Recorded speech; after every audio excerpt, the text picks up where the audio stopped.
alunos, tudo bem com vocês? Hoje nós vamos abrir essa segunda parte da física que estuda a temperatura, agora sobre dilatação, tudo bem? Normalmente os professores trabalham ensinando vocês dilatação linear, dilatação superficial, dilatação volumétrica. Pega as fórmulas, aplica as fórmulas, calcula quanto de dilatação aumenta, tudo bem? Eu preferi fazer uma abordagem diferente e vamos começar olhando a parte teórica, pegando os três principais exemplos. Isso é o que mais aparece nos exercícios falando de dilatação disparado. Essa parte esses três exemplos. O primeiro exemplo, lâmina bimetálica. Vamos entender o que é a lâmina bimetálica.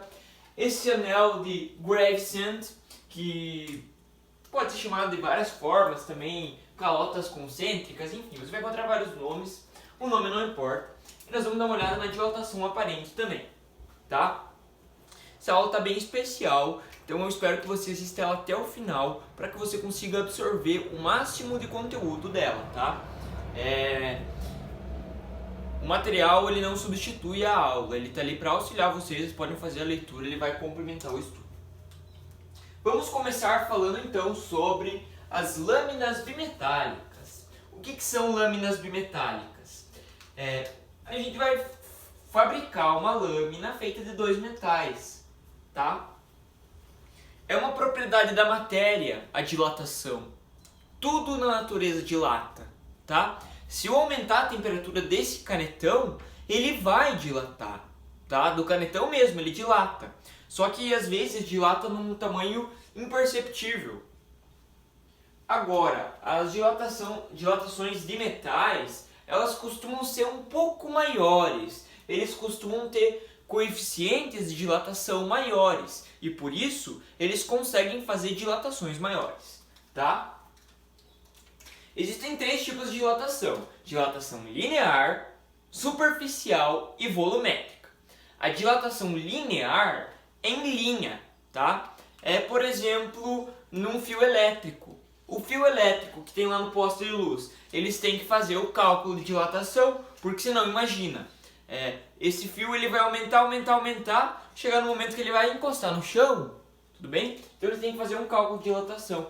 A mesma coisa, e até mais aplicável, é se você não deixar uma folga. Se você passar num dia normal, você vai ver que os fios eles estão assim, ó, no poste de luz. Por quê? Porque eles têm que ter uma folga, porque senão, num dia muito frio, eles podem comprimir, que é a mesma coisa. A dilatação, seja aumentando ou diminuindo, é dilatação, tá? Então ele vai dilatar, diminuindo, e esse fio pode arrebentar, tá bom? Então essa é a dilatação linear. Aí a dilatação superficial, ela acontece, por exemplo, numa chapa, tá? Imagina uma chapa aumentando de volume, a chapa do fogão, por exemplo. Se você esquenta ela, ela aumenta de volume. Que volume o quê? De área, tá bom? Área. Tudo bem? E a dilatação espacial é a dilatação que aumenta o volume, tá? Imagine que você vai pegar um copo e vai botar ali um copo de leite. Vai botar ali no micro-ondas. Você vai perceber que depois de um tempo vai ferver e esse leite vai derramar, tá bom? Porque ele dilatou, ele aumentou de volume. Isso é muito perceptível nos líquidos, tudo bem? E ainda mais do que nos líquidos, nos gases. Os gases se dilatam com uma facilidade muito forte, tá? Inclusive, a gente tem uma parte da física que vai estudar apenas a dilatação de gases, tá? Então, aí só para vocês terem em mente a diferença entre esses três tipos de dilatação. Sobre o que essa aula vai falar? Eu falei, não falei sobre a aula ainda. Toda dilatação acontece de forma volumétrica. Toda. Dilatação só linear, que é só de comprimento, não existe. Dilatação só superficial, que é só de área, que é só de superfície, também não existe. Toda dilatação é espacial. Entretanto, às vezes nós não precisamos analisar a dilatação espacial. Então, equações permitem que a gente analise apenas a variação de tamanho, tá? Então, por isso dilatação linear. Ou então, a variação de área, por isso dilatação superficial. Aqui, nessa aula, nós vamos abraçar três exemplos. Um exemplo para dilatação linear, um exemplo para dilatação superficial e um exemplo para dilatação espacial. Um exemplo de cada, tá? Exemplos que mais aparecem, não sei se vocês vão fazer o Enem esse ano, se vão fazer, isso aí disparado é um dos conteúdos que mais tem chance de cair na parte de termologia, tudo bem? Tá, vamos começar então falando sobre a lâmina bimetálica. A lâmina bimetálica é quando eu pego lâmina de dois materiais. Eu faço uma lâmina de dois metais, tá? Um vai ser colado no outro, então eles vão ser colados aqui, beleza? O que vai acontecer? Esquece esses dois aqui de baixo, tá? Esquece esses dois aqui de baixo, olha só para esse. Olha o tamanho, eles têm um tamanho inicial, eles têm um comprimento inicial, tudo bem? É do mesmo comprimento, inicialmente do mesmo comprimento. Só que eu conto para vocês que o coeficiente de dilatação desse vermelho é maior do que o coeficiente de dilatação desse.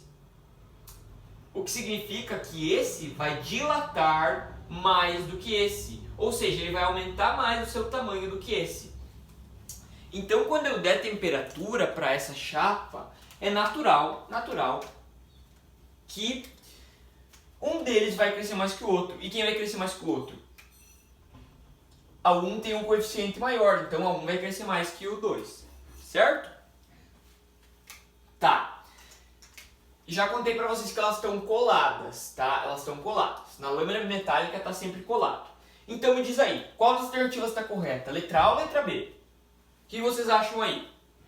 Se quiser pode escrever nos comentários aí e justificar a sua resposta, tá? Se você acha que está errada essa análise, pode justificar a resposta nos comentários, a gente vai estar debatendo, acho sempre interessante. A letra correta vai ser a letra B. Beleza, vai ser a letra B. Por que letra B?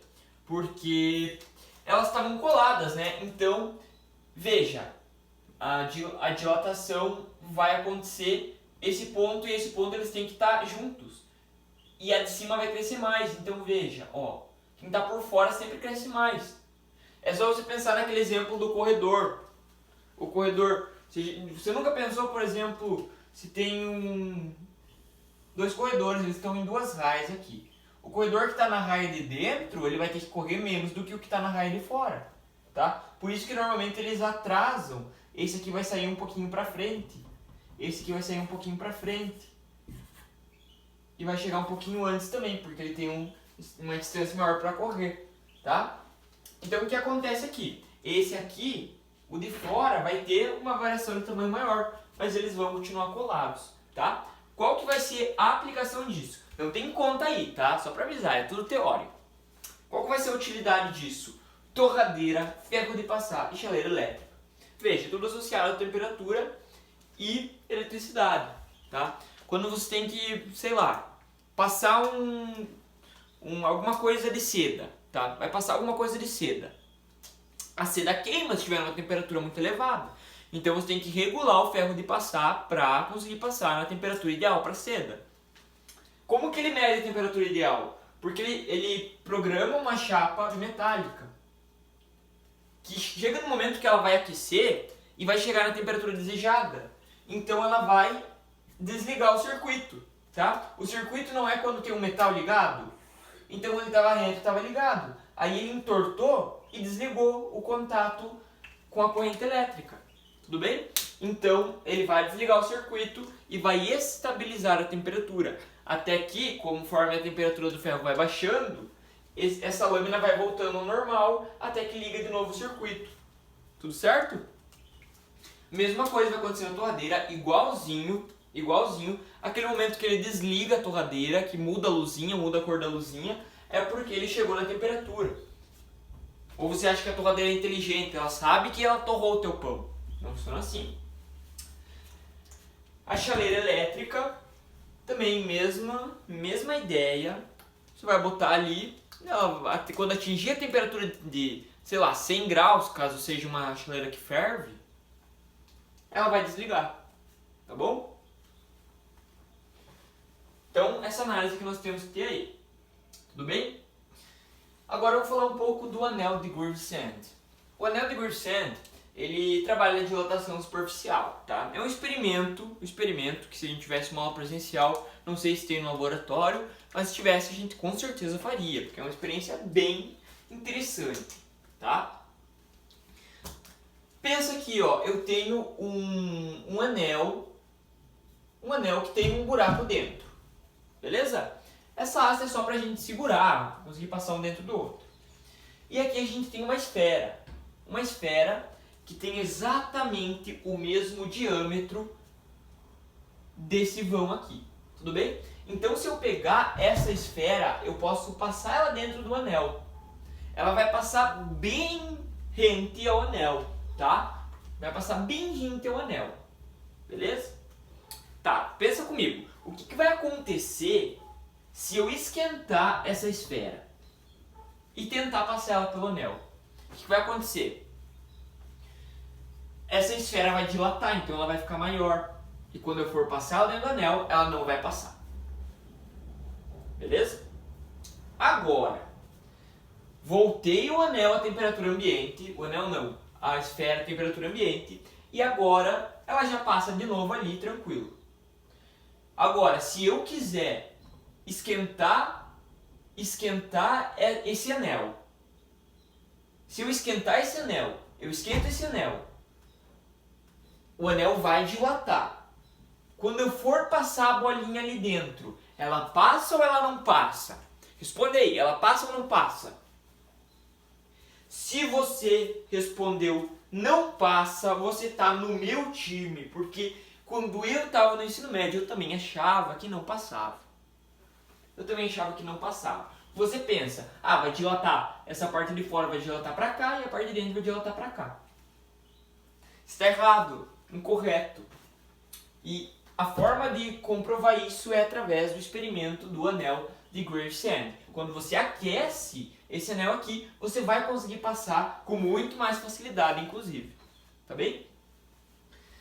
Então, vamos fazer uma análise aí.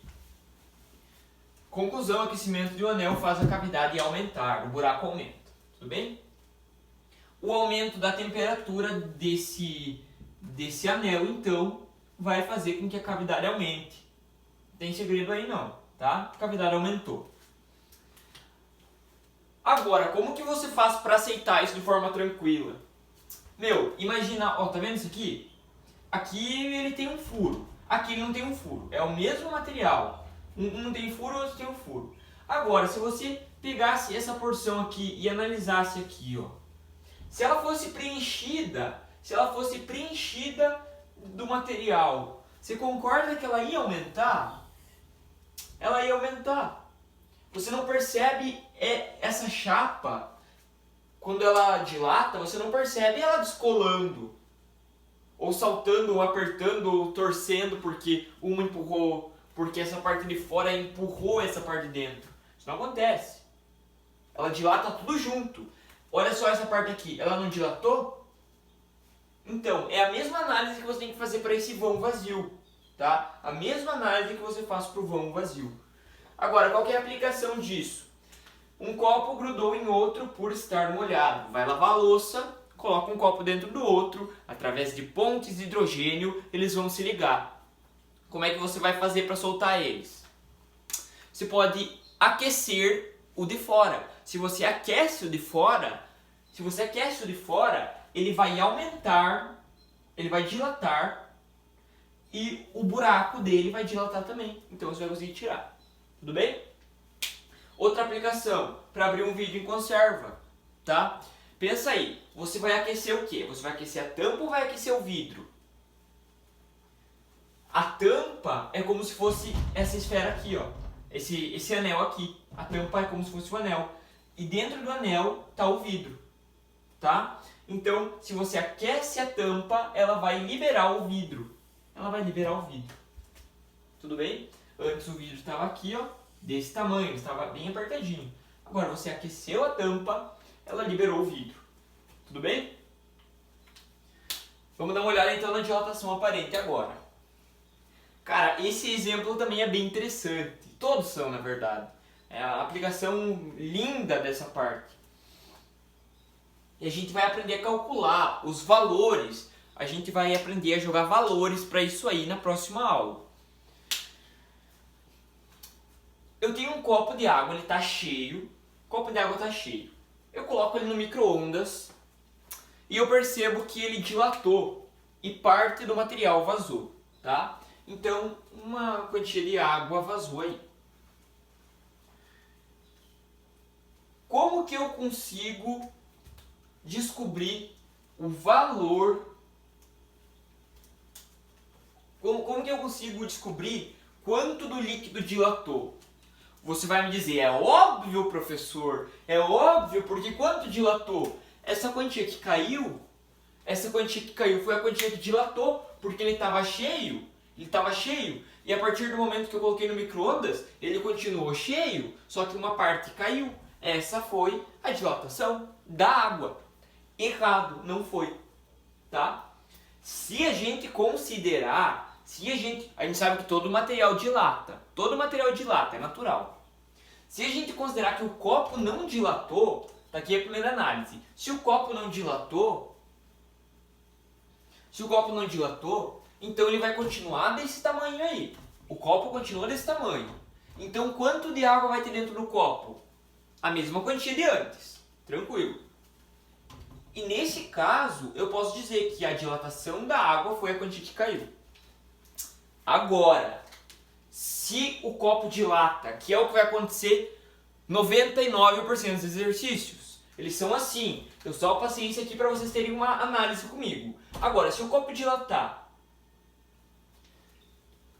a quantia a mais que o copo cresceu tem que ser levada em conta também. Então como que eu posso calcular o total que o líquido dilatou? Dislatou é bom, né? Dilatou. Eu vou somar a quantia que vazou mais a quantia que o copo aumentou de tamanho. Então, eu vou chamar de dilatação total, dt, dilatação total, eu vou chamar que ela é igual à dilatação aparente mais a dilatação do recipiente. Então, a dilatação do recipiente, quanto que esse copo dilatou, mais quanto que vazou, ou seja, a dilatação aparente, vai ser igual à dilatação total, a dilatação do líquido. Tá? Vamos fazer um exemplo aí. Se um copo dilatou 20 ml e 50 ml vazaram, qual a dilatação do líquido? Você sabe que o que é dilatação aparente? É quanto vaza. Então, 50 ml é dilatação aparente. Agora, eu já sei que o copo, o recipiente, dilatou 20. Então, qual vai ser a dilatação total? A dilatação total vai ser a aparente, que é 50.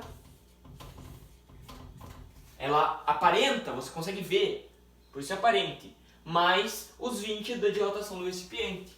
Logo, a dilatação total vai ser de 70 ml.